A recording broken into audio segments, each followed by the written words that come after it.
আসসালামু আলাইকুম। আমি এখন আছি তিরানার একটা কালচারাল সেন্টারে। এটা হচ্ছে তিরানার শহরের ঠিক মিডল পয়েন্টে। তো আমি আপনাদেরকে নিয়ে এসেছি কালচারাল পয়েন্ট।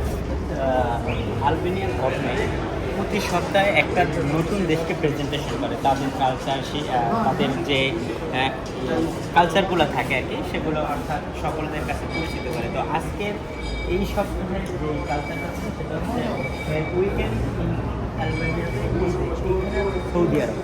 এবারের সপ্তাহে সৌদি আরবের যে কালচারটা আছে সেটা আলবেনিয়ান পিপলদের কাছে পরিচিত করে যায়। সৌদিয়ানরা কীভাবে তাদের লাইফ স্টাইল মেনটেন করে, তাদের খাবার দাবার এবং তাদের কথা, এগুলো সব কিছু আলবেনিয়ানদের পিপলদের কাছে তারা প্রেজেন্টেশন করে।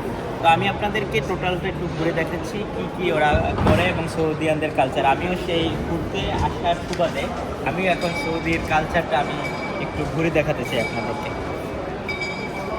আরবের সংস্কৃতি গভীরভাবে ইসলামিক মূল্যবোধে গাঁথা। নামাজ, রমজান, হজ সবই দৈনন্দিন জীবনের কেন্দ্রবিন্দু। অতিথি পরায়ণতা এখানে একটা সম্মানের বিষয়। অতিথিকে খেজুর আর আরবি কফি, গাহওয়া দিয়ে আপ্যায়ন করার রীতিমতো ঐতিহ্য। সাউদি ক্যালিগ্রাফি মূলত আরবি ইসলামিক ক্যালিগ্রাফি। কুরআনের আয়াত, হাদিস আর আল্লাহর নাম সুন্দর নকশায় লেখা হয়। থুলুত, নাসখ আর দিওয়ানি স্টাইল সবচেয়ে জনপ্রিয়।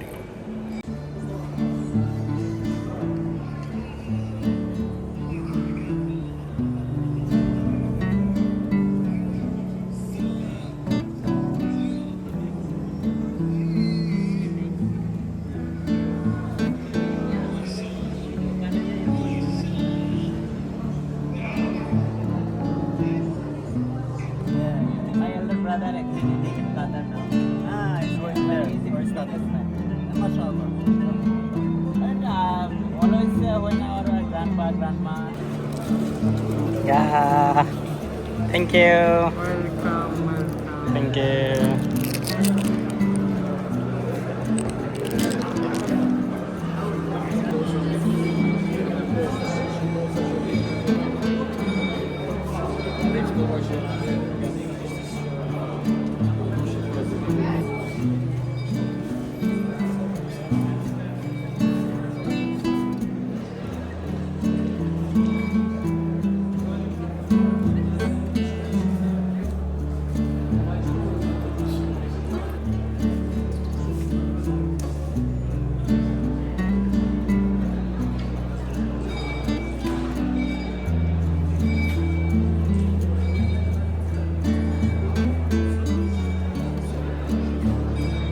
সাউদির পোশাকেও আছে এই পরিচয়।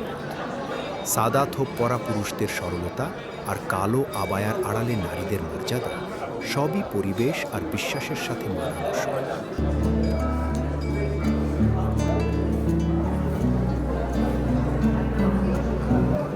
ঐতিহ্যের মাঝেই ধীরে ধীরে ঢুকছে আধুনিকতার ছোঁয়া। দিনের শেষে খাবারের টেবিলে বসে কাবসার ঘ্রাণে মন ভরে যায়। মশলাদার ভাত আর মাংস, পাশে মান্দি কিংবা মাথা, প্রতিটা কামড়েই মরুভূমির গল্প। খেজুর দিয়ে খাবার শেষ করে বুঝি এই দেশের স্বাদও তার সংস্কৃতির মধ্যে।